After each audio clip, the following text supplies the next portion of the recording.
Hi, welcome to the Light of Deception. Today I'm going to start the series about what is going on in today's schools, public schools, and private school sex. What is going on in today's schools that is going to affect your children? What do I see as a teacher of 24 years and also worked in the private school sect and the public school system and also worked in high schools for 3 more years. So in 27 years, what have I seen going on in today's schools? Well, this is going to shock you, some of it. Some of it you might know. And for those who are new on the site, this site, The Light of Deception, is talking about church and world deception from a biblical viewpoint. And so today we're going to talk about the deception in today's schools. And I know a lot of you, this is going to be a red flag. So share this forward with people that you think do not know this information, could benefit from knowing this information, grandparents, parents, parents about ready to put their children in schools and trying to make school choices, to be very cautious on where you put your your children these days. So here we go. We're going to be talking about a little bit about critical race theory, comprehensive sex education, social emotional learning, and diversity, equity, and inclusion, and many other destructive practices ruining our schools. Now, I wanted to start off with telling you a little bit about the background of all this information. So Truth in Education is a really good resource if you haven't heard of them. They are really on the front lines with this stuff. So Truth in Education, this is kind of just an opening for them. It says Truth in Education is a nonprofit organization founded to educate parents and legislators on the radical ideologies being taught in our schools. Now, they do have a mission statement. This really is helpful because this is going to tell you what their game plan is here. It says our mission is to stop the sexualization and indoctrination in our public and private schools, expose the explicit anti-American content and pornographic material aimed at kids, and take back our parental authority to restore respect, honor, character. This is it. That makes sense. To restore respect, honor, character, and virtue in our classrooms, and our God-given right as parents to guide and direct the education and health of our children. The school system does not have the right to tell you what your children should be listening to and should be hearing and should be humanistic doctrinization. They should not be have that much power over your children, what they're setting their eyes to, and it just keeps getting more and more corrupt and more evil. And I wanted you guys to see this. This is impactful, just impactful video. It's going to be talking so much about what is comprehensive sexual education. So you need to know about that. And this is from a channel out there and also a website that's called Protect Our Kids. And we need to protect our kids. So let me give you an introduction to this. Increasing numbers of states across America now have some form of comprehensive sexual education, or CSE, in their public schools. This video describes what CSE is, the organization behind it, the worldview it represents, and sample curriculum. You're going to be shocked. All parents of K through 12 public school children should be aware of this information. So here it is. What is comprehensive sexuality education, and why should you be concerned about it? Isn't education a good thing, especially about something as universal as sex? And if you're going to educate, shouldn't it be comprehensive? Well, maybe. It depends on who's doing the educating, who it's intended for, and for what purpose. Sex ed used to mean learning about human reproduction and was usually taught in high school biology. Not anymore. According to UNESCO, the United Nations Education, Scientific, and Cultural Organization, CSE is a process of teaching and learning about the cognitive, emotional, physical, and social aspects of sexuality. Sounds okay, until that is, you pull back the curtain to understand who else is behind CSE and why. Organizations like CSE, Planned Parenthood, Advocates for Youth, the Human Rights Campaign, and others which have motives for CSE that go well beyond what you might think. CSE, or Sexuality Information and Education Council of the United States, which despite the name is not a government organization, has recently rebranded itself to declare what it's really about: sex ed for social change, which it defines as a large-scale culture shift. Not surprising, since CSE was started by this woman, Mary Calderon, who previously was the medical director of Planned Parenthood, a devotee of the eugenist and serial pedophile Alfred Kinsey. What about Planned Parenthood, another one of the big sponsors of CSE?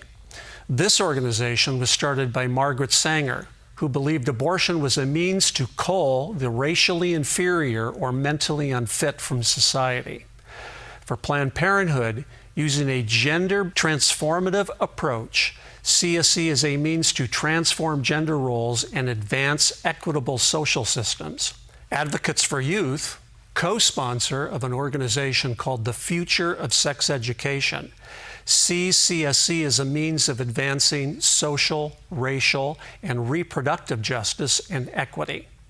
This thing called intersectionality, which translated means victim identity politics, and of course, language inclusivity, by which is meant people's preferred gender pronouns. These are the groups behind CSE. But who is CSE intended for? College students, who presumably are mature enough to understand and weigh the implications of such material? Not hardly. The audience is children, grade schoolers beginning in kindergarten, with sophisticated materials targeted to each successive grade. From kindergarten to second grade, teachers are advised to rely on books with titles like Who Are You?, My Princess Boy, and Jacob's New Dress. From third to sixth grade, we see titles like Uncle Bobby's Wedding, King and King, and It's Perfectly Normal. By the time kids reach middle school, the curriculums are so sexually explicit, we can't even describe them here. Which brings us to the purpose of CSE. It's hardly a secret. In California, the Department of Education published a 700-page document called The Framework that outlines in great detail the requirements of CSE. From this document, it's clear what the goal of CSE is. It's to promote a worldview with 4 identifiable goals. The first of which is to advance SOGI ideology in all K-12 public education.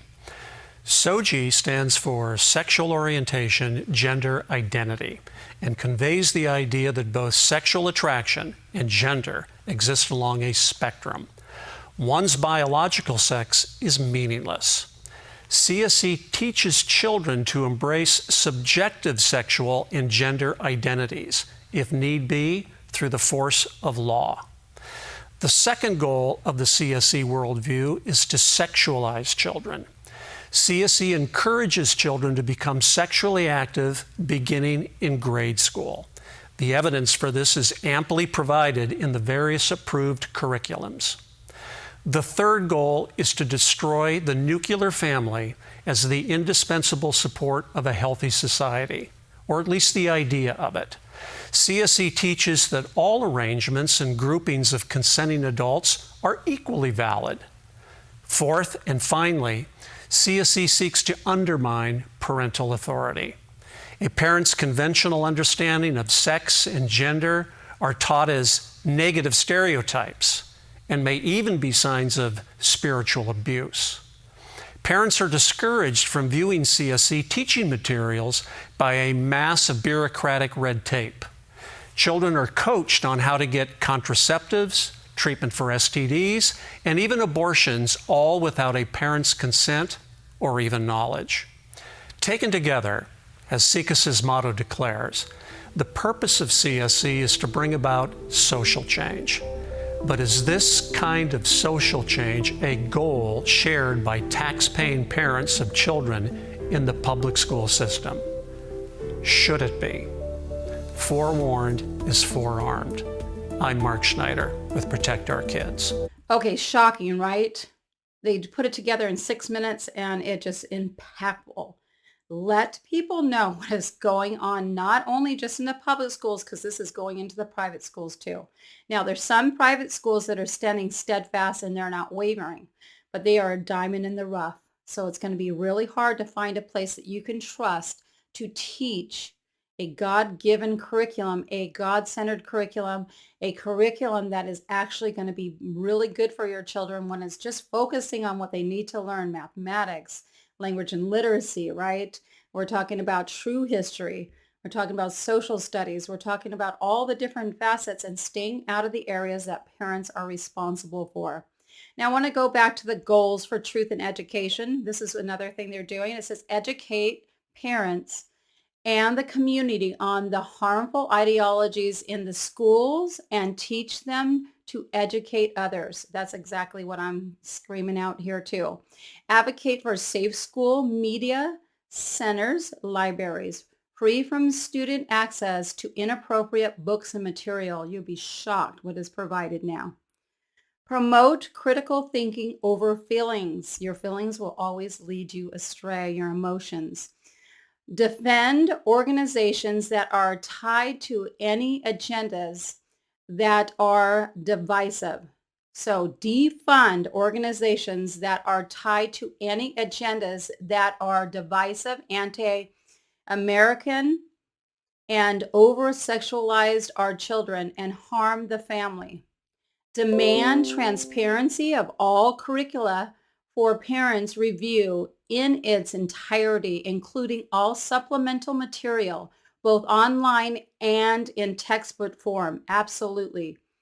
Form investigative teams of parents and guide them through how to look for and identify curriculum, books, material in their schools, evaluate them. Anonymous resource for parents and teachers to share information that they deem inappropriate, divisive, and anti-American propaganda. Build a multitude of like-minded and be a force of light for change. Advocate for America's values, patriotism, freedom of speech, and the Constitution. Stand against restorative justice in the classroom. Support teachers and administrators that do not agree with the indoctrination that is taking place in their school. Provide legal counsel for teachers and parents to defend their right and the rights of their children. Amen.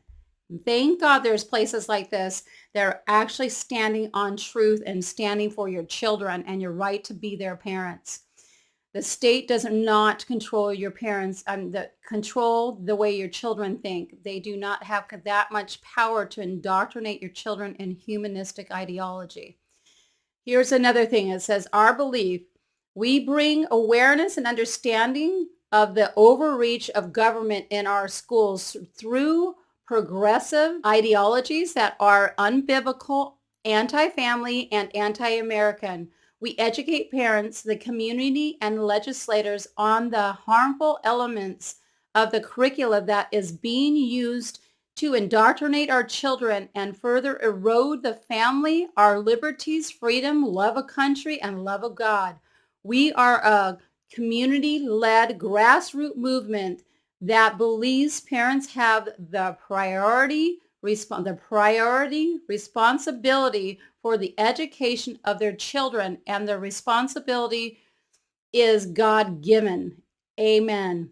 Yes, it is. No government nor any man can supersede the right of parents to train up their children in the way they should go. So this is just the beginning. This is a highlight. So we're going to be breaking down. So today we're breaking down what is Comprehensive Sexual Education. What is CSE? I hope this really helped you. I hope it breaks everything down for you. I'll be back. We'll be talking about critical race theory. We're going to be talking about social emotional learning, diversity, equity, and inclusion, and many other Just like I said here, destructive practices ruining our schools. And it's not just ruining our schools, it is ruining the minds of our children. So fight back. We know that God is the way, the truth, and the life. No man comes to the Father except through him. And there's also a way that seemeth right to a man, but in the end is destruction. So we always are training our children up in the way they should go. So we're trusting the Lord with all your heart. Do not lean on your own understanding, but in all your ways acknowledge him, and he will direct your path. Until next time, I'm praying for all of you. Stand up for your children. Stand up and protect them, protect their minds and their hearts, right? God is not the author of confusion, but of sound mind. God, look up and pray and stand for the truth and be bold in love, truth and love in these days. Thanks for listening. Until next time, bye-bye.